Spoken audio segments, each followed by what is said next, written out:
because I don't know. I guess it's just not taught in medical school. No, it's not. And I'll tell you, I was an ER physician, emergency medicine physician, for 32 years. Yeah. People would come in. Now I know they had cannabis abuse syndromes, cannabis hyperemesis syndromes. Yeah. We had no idea. We thought they were full of crap. I remember that I had a guy who came in multiple times. He sat in the middle of the ER throwing up, uncontrollable throwing up. And I know, and he told us he used weed, and we thought, oh, but weed is good for nausea. You're full of crap. But it wasn't true. But we didn't know it. We had no level of understanding about it, I admit. So it's because it wasn't taught. I was a just say no, devil's weed kind of guy in the 80s and 90s, and I reversed my thinking. I was prosecuted for 12 years. Most prosecutors don't think about the laws they're prosecuting. They just do their job. Prosecutors are too enthusiastic about prosecuting certain things. They've got like little issues in their head.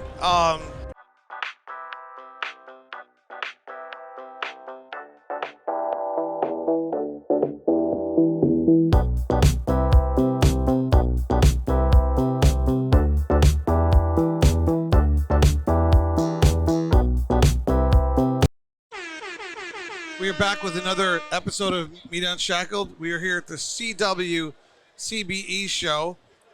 It is a great show. Lots of wonderful people. Good mix of advocacy, of business, cultivators, retailers. It's all over the place here. Learning a lot about New York cannabis, New Jersey cannabis, intrastate regulations and stuff. And I'm pleased to be joined by our guest today. I'm just meeting him. I'm getting to know him right now as you're getting to know him. So you're learning what I learned. So we'll both learn a little bit about New York cannabis together and about cannabis as well. Ken, how are you doing? Excellent. Thank you. And Ken, so you're a medical cannabis doctor since the law went into effect in 2016. So you are one of the first medical cannabis doctors of New York. And in fact, my company is Cannabis Doctors of New York. Cannabis Doctors of New York. And is that a not-for-profit, LLC? What is that? It's a PC. It's a PC. Okay, Yeah. So what does it do? It does a number of things. It started to certify patients. Right. But I'm very involved in education, advocacy, meeting with legislators, meeting with educational organizations. To me, as a physician, it turns out that maybe 10% of medical schools teach about the endocannabinoid system. And I think that, yes, that few, it's amazing to me. So many of my colleagues know nothing about it. And that's one of the things I'm trying to push as much as possible, to educate people and get it into the medical schools. So how did you get involved in cannabis? Where did you learn? Because you obviously wasn't taught to you in medical school. Maybe it was taught you in medical school, but the old-fashioned way. So how did you get to know that cannabis was a great healing medication, herbal remedy? Well, I'll tell you a funny story. I'm a child of the 60s, so I certainly know about cannabis. I was dating a woman who lived in L.A., and she kept saying to me, you should come out here and be a pot doc. I think Jim Morrison has a song about that. L.A. woman. Okay, sorry. Absolutely. I just had to go there. No, it's fine. And but to me at that point it just seemed bogus. It seemed like people were just lining up and getting cards so this was recently you were dating a woman in LA. 2010, something like that. I thought you were talking about the 60s. No. No, well, maybe you've been consuming pot since the 60s. My uncle has. He's 78, was a very successful businessman. So I'm 76, yeah. So the 60s is when I started. Okay, but so you're dating a lady in L.A. recently, and she wanted me to come out there. And Jimmy Kimmel had a great thing. I don't know if you saw it. There was a man on the street interview right when medical went into effect in L.A. Right. And he was interviewing people who had just gotten their cards. And there was a woman. He said, "Well, you got your card. What is it for?" And she said, "Well, my kids, stresses, life." And I thought that was a joke. But now, since I've been doing it for 9 years, she's absolutely right. It's great for life. And I've learned that as I've been doing it. I've treated close to 2,000 patients. So what year was that? 2016. What year did you start dating her? What? Oh no, I was dating her in 2010. Okay, so around in the 80s and 90s, right? Where were you on the whole marijuana thing? What? I mean, you're a doctor. You're working. You're cruising along. I mean, what? Yeah, I was not involved with policy. I mean, let me tell you where I was. I was like, hey, hippie, go home. Nancy Reagan told us what marijuana was about. It's going to make you crazy. Just say no. Just say no. That was my mindset. Now I'm 180 degrees in reverse after 2012 when I started my education about cannabis. So it took me, a lot of time. So I'm just, but as a doctor in the 80s and 90s, what were you thinking? It was recreational. And I never thought about it because now I've realized it's medical and it's spiritual. And they all mix together. But to me, it was recreational. And which I was fine with. And I certainly used it occasionally. My friends did. I mean, So you never thought to yourself, hey, I could prescribe that, use that as a prescription kind of thing? Just that. I didn't really know the history of it. What's the crazy thing is now that we have to adjust our thinking. Almost any substance can be therapeutical if it has a therapeutical effect. I just read something that 80 to 90% of the people in the world... A little closer up here, a little higher. 80 to 90% of the people in the world use botanicals as their only medicine. So, absolutely. And that's where everything started. All the drugs came from, the quinine comes from the bark of a tree. So, absolutely. And if you have a salt imbalance, the salt is a medication. It's a therapeutical substance. I'm not sure if there's such a thing as a salt imbalance, but... Oh, clearly. You can have low sodium. You can have too high sodium. Right. And so sodium can be a drug, too. So it's like a... I mean, I don't know why they had to poo-poo, marijuana so much and the war on drugs and this whole concept. You don't know why? No, I mean, I know why... from the stories and stuff, but it just doesn't make sense, But there were major industry pressures that allowed it to stop being. I mean, it was in the U.S. Pharmacopoeia. It was an acknowledged, accepted drug from 1850 to 1937. It was there, and then they started calling it marijuana instead of cannabis to demonize it and associate it with people of color and it worked. I mean, you've seen the movie Reefer Madness. Yeah. One of the greatest propaganda films of all time. It's now 90 years later, and I still have people who say, it's the killer weed, I'm afraid. Not true. Yeah, so what is, and I agree, we're both on the same page. I'm just wondering what happened during the 80s and 90s and your perspective as a medically trained physician. Like, you're like, where were all the doctors? Where all the members of the media, the politicians, all these individuals? It's such common sense now in 2010, 2024. We all just, it's like a no-brainer. It's a therapeutical substance. It's a medicinal substance. Should be used for your benefit, to individual excellence, to lift you up. If it takes you down, then don't use it. It's just like such common sense.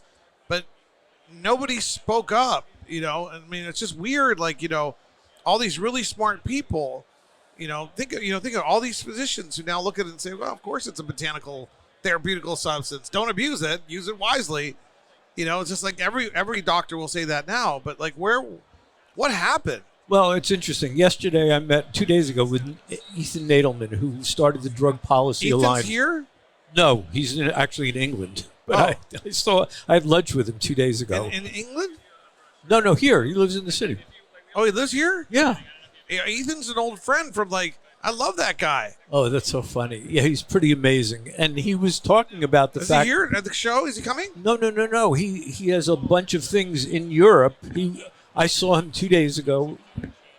No, yesterday. But he was flying that night last night to England. He was involved in a bunch of things. Good for him. Yeah. There's a summit over there, I think, on drugs. Well, yeah, he was doing things with psychedelics there. Good for talking him. About that. Sorry, but go ahead. No, it's fine. And it's great that you know him, and he's amazing. Yeah. He was telling me something I didn't know, that even in the 70s and 80s, there were like 12 states that actually were pushing through laws for medical cannabis. They didn't last very long, but there was action in those years for it. I didn't know this until he told me. So Yeah, I just started kind of following in the 96, 98, Arizona, California.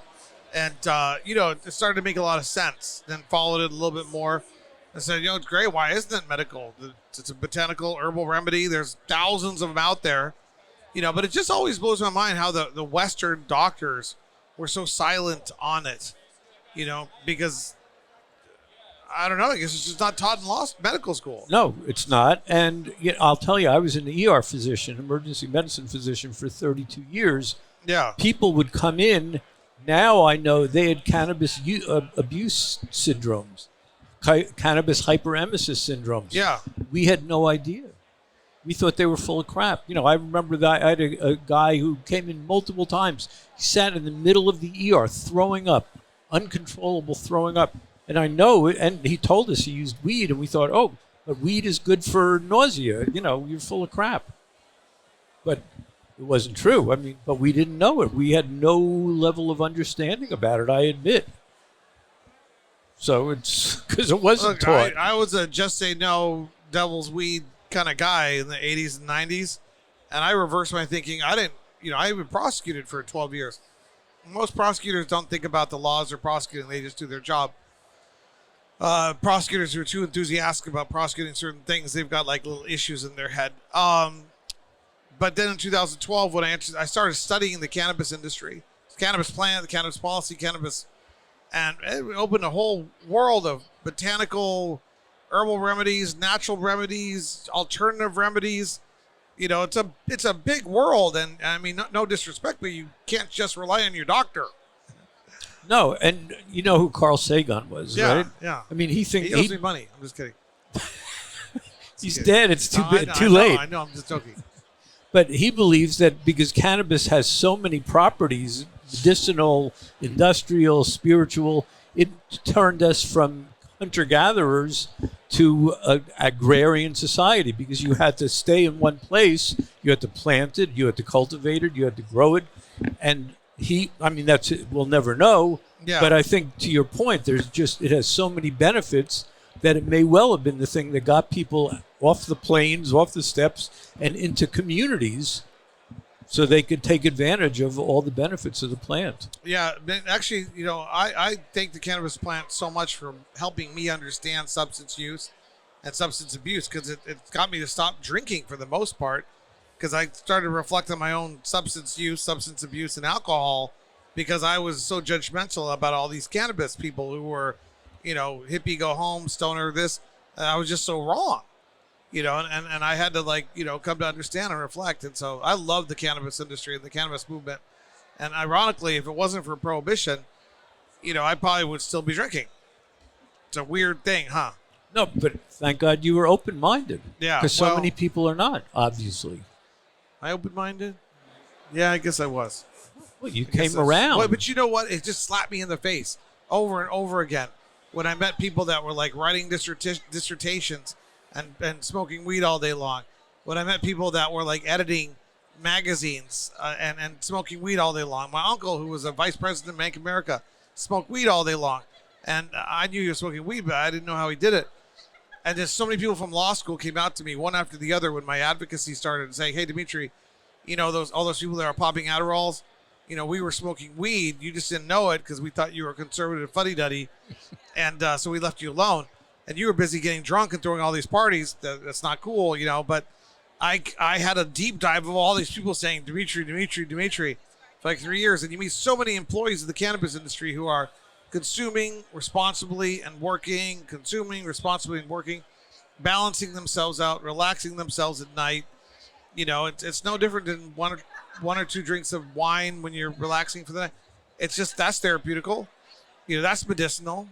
Oh, absolutely. What fascinates me is what the alcohol industry has gotten away with, pushing the recreational theme, because it seems to me like all substance use should be responsible, therapeutical, beneficial to the individual in nature. You know what I'm saying? Oh, absolutely. But again, it's about education. Yeah. And real education, legitimate. So now that it's adult use, in New York here, what's your primary, the New York doctors, the doctors in New York, what do you guys do?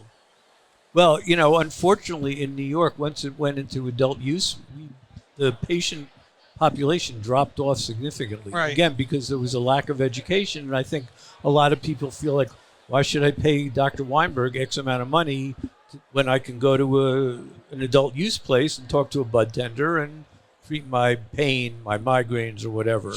Right. And again, I think there should have been a lot more, and still needs to be a lot more education by the state about all the benefits of seeing a medical doctor, getting certified, and being able to take advantage of their expertise. Right. And I absolutely agree with you. I mean, marijuana is a wonderful, wonderful medication, wonderful, wonderful substance, but you need guidance and you need understanding of all these different plants, consistency, and so many other things. And I think that's all coming. Do you think Schedule 3 is going to have a positive or negative impact on all this? My feelings about it have been evolving, and I think I see it as a step along the way to descheduling. Yeah.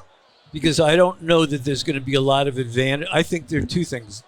Ultimately, it's going to lead to hopefully descheduling. But I think the most important thing is that for 50 years, the DEA has been saying to Schedule 1, it has no medical benefits, high abuse potential. And then 3 months ago, they said, whoops, you know what? For 50 years, we've been lying to you. It actually does have a lot of benefits, and it's not all that addictive. And so that conversation, or the fact that the DEA is saying that, I think is really helpful to move the conversation along and ultimately get it descheduled, which I think is what we need. Yeah, I think it's going to get bogged down in Schedule 3 for another 10, 15, 20 years. Please, I hope not. Well, but you know how it is. I mean, it's been, when Colorado legalized in 2013, it's been 11 years. 11 freaking years. And it still hasn't changed. And that's a purple state, Yeah, I mean, without getting into politics a lot, I think if Biden stays in office, there's a chance that it will continue to move in the right direction. I think if Trump gets in, all bets are off. But that might be a good thing, too. Nobody knows what the hell Trump's going to do. Including Trump. Yeah, well, yeah, that's true. But Biden did promise us a lot of things he didn't deliver. So, and I think it'll be turned into Kamala's show. And who knows what she'll do. Maybe she'll feel guilty because she's next prosecutor. And she'll be like, let's focus on expungements. Yeah. These cats, that would be great. Look, I have no faith in the national system. No, it's hard. It's hard to have faith. Local control. I'm a states' rights guy. Okay. Just get it local, and as little federal laws as possible, including, if you just descheduled it, it'd be just fine. Yes. No, I agree. So I mean, that's what happens when you give government too much power. They have the power to eradicate a plant. I always say, no one in the cannabis industry who understands cannabis policy, cannabis history, cannabis laws, should ever trust the government, or the status quo or the system. No, I mean, look what they've done for the last 50 years. And that means Biden or Trump, or anything that they'll do. How can you trust them? Yeah. No, I agree. I'm an old hippie. I'm just kidding. No, I'm the old hippie. Yeah, it's all good. So what are you looking for here at the conference today? What is great for me is seeing old friends and networking and talking to people at the Office of Cannabis Management. I was hoping my girlfriend's dog needs cannabis, and I was looking for the people up there who have stuff for animals to get some products for her. Excellent. But it's just nice. I'm very friendly with Christine Iannuzzi, and I love being with her and all my buddies here. It's just nice. And I'm speaking tomorrow at 12. Oh, good. What's your topic tomorrow? It's going to be a great topic. It is the politics and medicine of cannabis. Okay. And it's a really good panel. I think it's going to be very informative and hopefully provocative. So I'm really excited about that. Yeah, that gets me back to that Schedule 3 thing. It's going to get bogged down there for a long time, because I can tell you objectively 1,000% that it's a medicinal substance, that it's a therapeutical substance, that it can have negative impacts, That's where, so it belongs in that category conceptually. Unfortunately, Schedule 3 is kind of that category. You see what I'm saying? by definition. So it fits intellectually, academically. It fits in Schedule 3, but we don't want it in Schedule 3. I mean, alcohol should actually probably be Schedule 3. You know what I'm saying? Alcohol probably should be Schedule 1. We should move alcohol into Schedule 3. There probably shouldn't exist a Schedule 3 classification system at all in the first place. It's ridiculous, but because of the fact that it does exist, intellectually it kind of belongs there. And so it's going to be hard to get the people to move it out of there into descheduling, because that would suggest an endorsement of recreational adult use marijuana. And even somebody like me, I don't endorse recreational alcohol drinking. I don't endorse recreational coffee drinking or cigar smoking or salt intake. You're not going to consume salt recreationally? Hell no. You should always use things responsibly, and especially things that could have powerful impacts, good and bad. And so that's why I see, while it just fits nicely into Schedule 3 with what Schedule 3 is and says, but we don't want it there. That's the last thing I want it there. You see what I'm saying? So it's a problem because it's going to get wedged there, I think, for decades. I hope that's not true. But I think, to me, again, I go back to, no, I do know what you're saying, but I think the education part, again, is really important. And if at least if it's taken out of Schedule 1, there'll be better research being able to be done, and hopefully it will be more legitimized, and the disinformation that's been out there for so many years will start to dissipate. And I think that's important. And when they do that research, the research is going to say everything that a Schedule 3 substance says. Well, we'll be able to get licenses to do it. Yeah, no, but all I'm saying is that, and it will get stuck in Schedule 3 because of that. Because marijuana, like alcohol, like sugar, or like caffeine, can have a negative, detrimental impact. It's a very low one, but it can have that. But it also has tremendous balancing impacts and relaxing impacts, and people deserve and have the right to all that stuff. But by definition, that is what Schedule 3 kind of is. So we're going to get stuck there. That's all I'm saying, is that I think we're going to get stuck there forever. Yeah. No, I hope you're wrong. See what I'm saying? Yes. No, I absolutely understand. I just think, I've come to believe that there are a lot of conditions, to your point, that are endocannabinoid deficiency states, like fibromyalgia. And I think we need to be thinking about things that way and approaching things that way. And I think research could be done that will look at a variety of conditions that are helped by cannabis. Maybe that will help move it out. Well, continue the fight, and please get it off. Once it's going to go on Schedule 3 here, I think it's inevitable. Unless Biden wakes up and just does something. He's got to wake up, though. Yeah, well. Yeah. Oh, man, I hate politics. Anyways, but keep up the fight. Let us know how we can help you. Hopefully, if anybody in our audience wants support, Ken and Cannabis Doctors of New York, and reach out to him. He's obviously a great resource for cannabis, the cannabis movement, the cannabis industry, the cannabis policy. And if there's anything we can do to help you, let me know. I appreciate it. Please go to my website, Cannabis Doctors of New York, and we have a lot of information there. Well, fantastic. No, and I appreciate being able to reach out to people. Yeah, this is what we're here for, to network, to introduce people to our audience, just like we were networking here last night. I met you, and I'm like, God, we got to introduce him to our audience. So thank you for your advocacy. Thank you for your existence. We really appreciate your time. Thank you. Yes, thank you. All right. At Neurovine, we've developed a hydroponic nutrient dosing system called the Aurora. It's advanced, easy to use, and competitively priced. The Aurora can be used in both small and large-scale facilities and works great for recirculating and drain-to-away systems. We've got clients saving 2 to 3 hours of labor every day and getting 15% increases in their yield. You can control the Aurora directly from your smartphone or computer, so you can grow on vacation. Automation is the future of agriculture, and Neurovine is the future of automation. Neurovine City, boy. Neuromod's in it.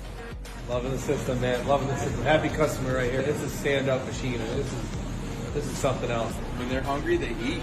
I don't have to come out here daily to look at my phone and make sure it's doing the right thing. I love it. Having the level of precision from the peristaltic pumps, which can be down to the milliliter, is awesome. By having such resolution and precision, we can also push the envelope of growth, and that has really helped us. I think the system is more modular than other products. It's also, I think, a better value in general. The software that you get in the cloud and the physical hardware, it's a really effective system. Plants are growing huge. The system really gives it the full potential. In this business, this takes the cake. I love everything about it. I mean, hands down, I love everything about it.